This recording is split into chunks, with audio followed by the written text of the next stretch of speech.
Hey baby loves, it's Tesh here.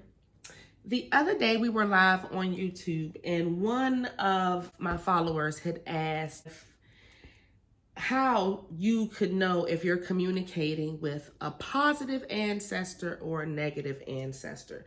And you know, because of the type of video we were on, we didn't really get to deep dive into it.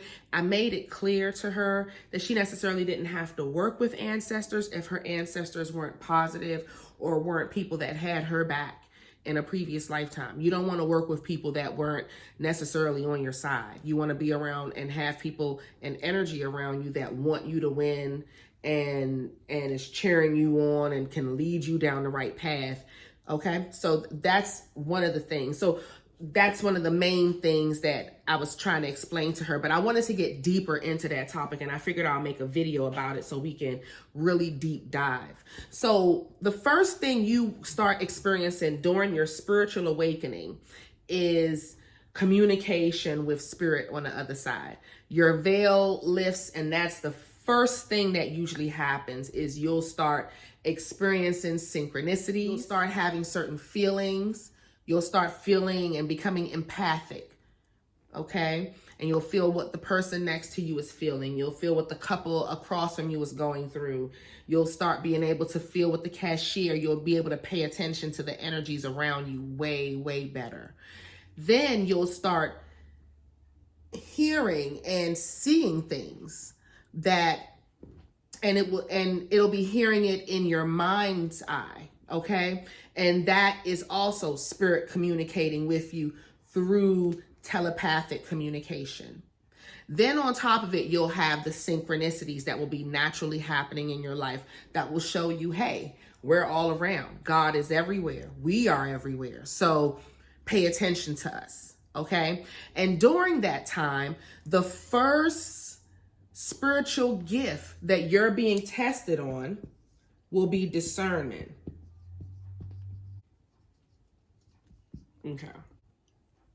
Okay, so the first thing that you're practicing is discernment, okay? And discernment is basically being able to filter out what's for you, what's not for you in this realm, 3D realm here where we're talking, and then on the other side of the veil, okay? You'll be able to then see from the results that you're getting and the feelings that you feel if this being or whoever you're communicating with is for you or not for you. Now, one of the things I like to get into when we're at this point of discernment, because this is in the beginnings of your spiritual awakening, when you're just starting to learn. The whole purpose, let's back up a little bit. The whole purpose of your spiritual awakening is to fully introduce you to your higher self and for you to activate that third eye, that heart chakra, that grounding chakra, so that you can communicate with the universe and God clearly, specifically God clearly, okay? At that point, when you have all of this in alignment, you will notice the alchemy and the manifestations that you're able to do with your mind around you because you've gotten and grown through these points. But this is when you're in the beginning of your spiritual awakening. So you'll learn things like magic. You'll learn how to read tarot cards. You may go through crystals. You may go through yoga, a lot of different things during your spiritual awakening, which will then exercise this discernment here. Okay. And at the end of it, it'll always bring you back to the same place, which is to yourself. And if you're strong enough to make it through the whole spiritual awakening, you will then be so grounded within yourself here, your heart chakra will be fully open. You can't even start the spiritual awakening until you start to open the heart chakra, okay? And that's when the third eye open, and in your exercising, in your spiritual growth, and through that process, you'll start grounding yourself and emotionally detoxing anything or anyone that was holding you back or keeping you from your higher self. Okay. And that will then start to include things like religion, because you'll see how religion will kind of put you on that path instead of putting you on your path. And some people's path is religion Maybe they are meant to be religious teachers. I don't know. But that's just more of what I've learned in this, is that you'll still definitely have your spiritual connection with God, but it'll be way deeper because you'll be tapped right in. You'll notice that you have your own light. You won't have to go through any of your archangels, because the archangels have gone through this path and they've made it to that point where they can operate from that ninth dimensional state and filter through everything for you, in life. Okay. So that's the point that we're at right now, is when you're starting to speak to those spirits on the other side. Now, don't get discouraged when I tell you this, but the truth of the matter is, when you first start this process, you may come across a whole lot of Luciferic spirits and satanic spirits. Why? Because those are the ones that are going to try to grab you first. The Luciferic spirits, let's talk about them first.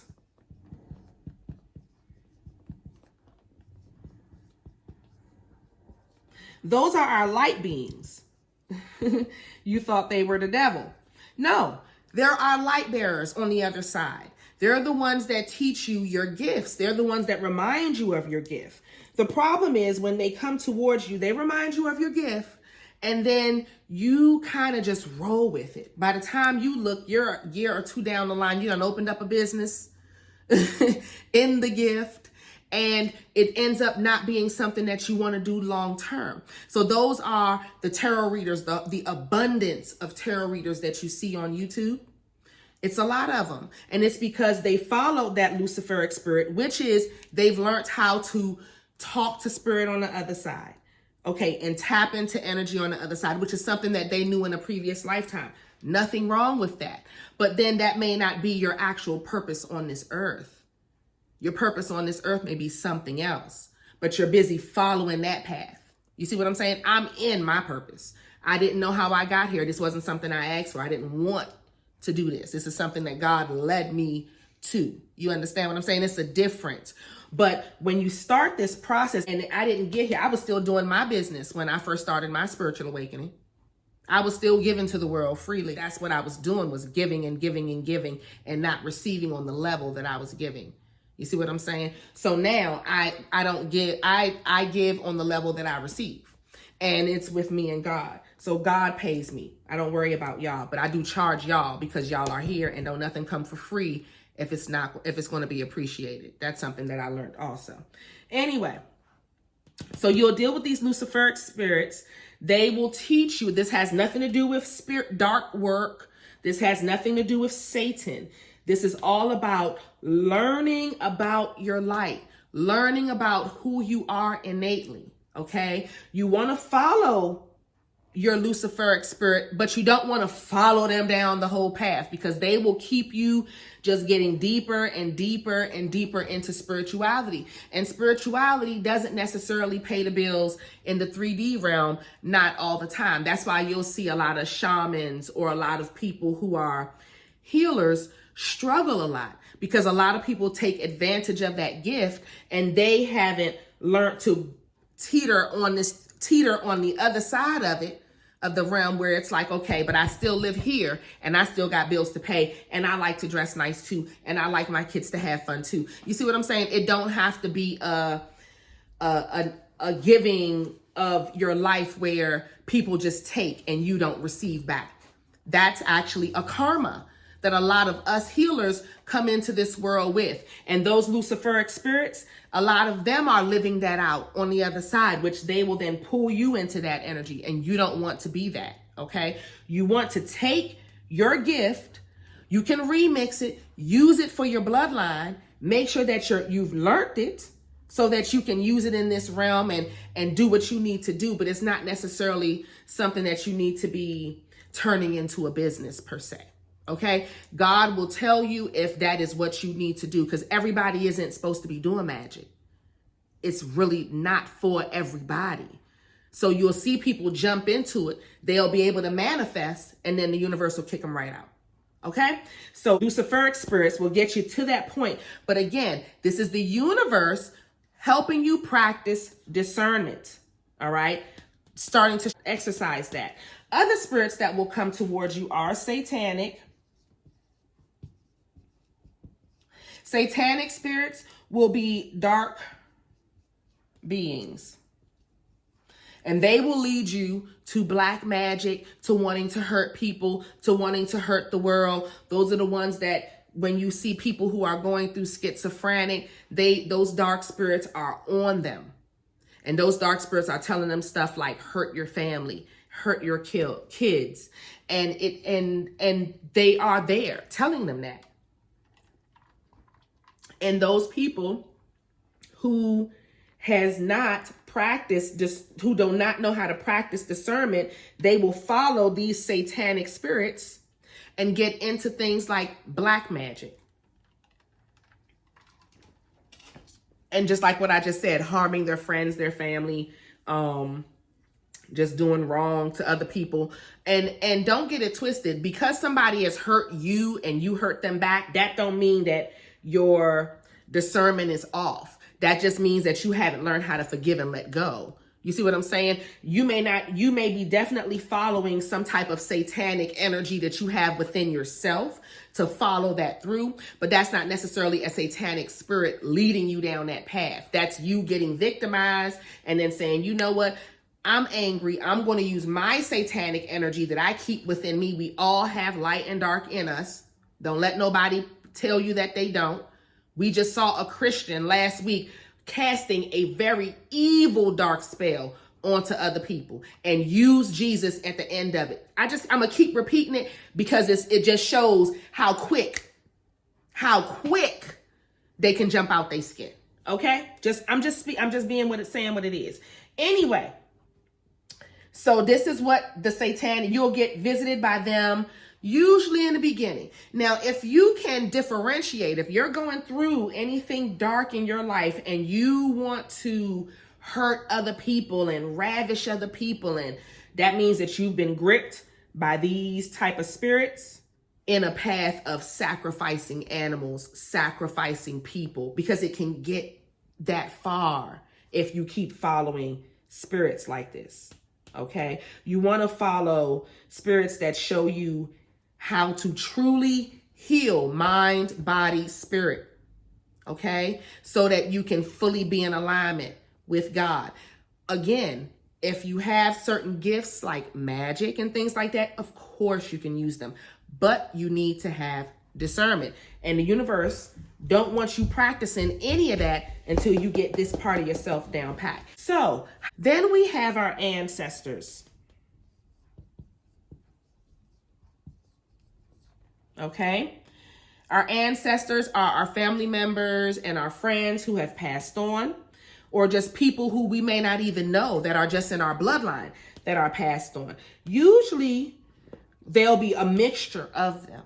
Okay, it won't just be grandma and grandpa and great grandma and grandpa and the uncles and the aunts. No, it'll be like distant cousins that has taken some type of responsibility in your spiritual awakening. Okay, so with these ancestors, they are here. If you're going to use spirit, you need to have discernment in if they're for you and not for you. I get into ancestors because, well, ancestors are good to work with if they are people that truly loved you when they were alive. If they did not mess with you, you ain't supposed to mess with them even in death. Just leave them because the energies just wasn't mixing. And it's still not going to mix. So they always going to do things to trip you up. They're going to always do things to mess with you. So you have to watch your back with ancestors that didn't mess with you. You want to always be clear about only attracting energies that are in alignment with who you are and for your greater good in life. Speak that out. And when you're putting your protection on yourself, always cleanse out all energies that are not for your greater good, all energies that are not that don't truly love you unconditionally. Okay? On some real shit. And you will see all of them will go. Okay? I keep everybody out just all together because I only work with me and God. And my higher self. It's only me, my higher self and God. That's all I got. Other beings that will come and see you are angels, archangels, archangels. Archangels are the higher beings, okay? And this is the process that you're going through right now, is the process that Jesus and Buddha and Ganesh went through. All of those archangels, okay? You speak to them as well. That's when you start vibrating higher. As you're starting to vibrate higher, you'll start communicating with higher beings. Those beings will be your ancestors. Well, your ancestors will be right after, like the satanic ones and all that type of stuff too. Then we'll have our angels and our archangels. And this is as you're raising your vibration. The end of all of it, you want to be talking to your higher self and God. That is how that will go. So how do you know who you're talking to when you're starting to practice discernment? You'll need to know the difference between your conscious self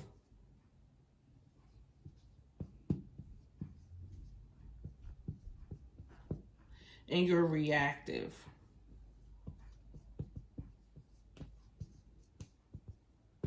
All right.